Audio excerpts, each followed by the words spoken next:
a story that you really have to see. It was on last night's show.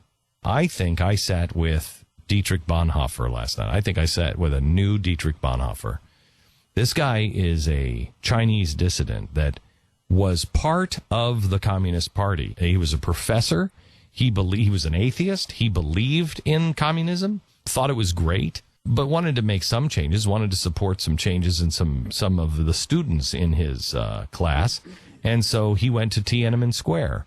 Well, a few days before the massacre, as he calls it, he didn't call it Tiananmen Square, he called it the Tiananmen Massacre.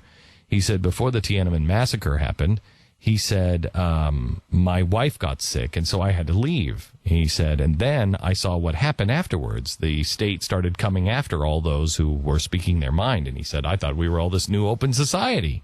And he said, I saw the lie behind it. He said, and then I was betrayed. My students were betrayed, and then I was betrayed. And he said, I wanted to make a statement. And he said, now I'm an atheist communist. And he said, so what do they do?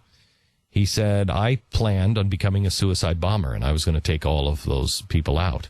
And he said, I planned it all. And a guy came in to the country with a smuggled book and gave it to me. And he said, I read it.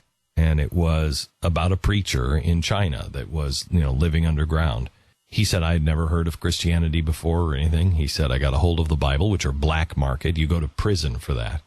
And he changed his ways and worked on the inside for a long time. He's called God's double agent. I think there's a new book out called God's Double Agent about him.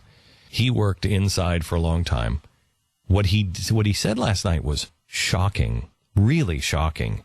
He showed me these. They look like passports, but they have a cute, happy family on the front. They are like passports that women have to carry with them all the time because a police officer can stop them at any time and say, let me see your menstruation card. And it is a card. As soon as they begin to menstruate, they have to go down to the state and register, and then they have to be checked all the time.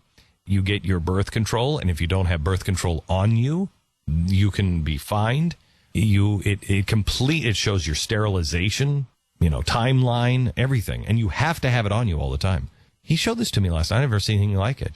And he was talking about how 15 to 25,000 per day, 15 to 25,000 women per day are forcefully aborted, babies that are, 8 and 9 months to term. And they come to term because they're in hiding. Imagine that, 15 to 25,000 in China.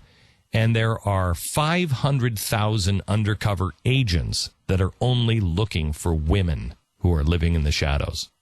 Think of that. What this guy told me, the stories that he told me are horrifying, horrifying.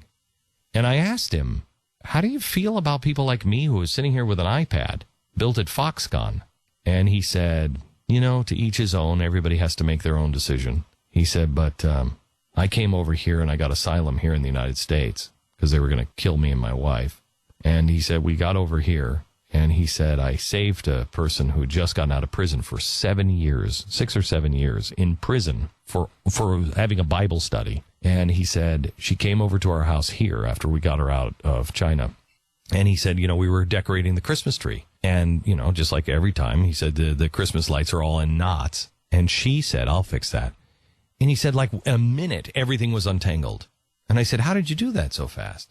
And she said, with tears in her eyes, this is what I've done for the last 7 years. I made these lights. Think of that. You're in prison in a labor camp because you are a Christian and you're forced to make our Christmas lights. Think of the irony.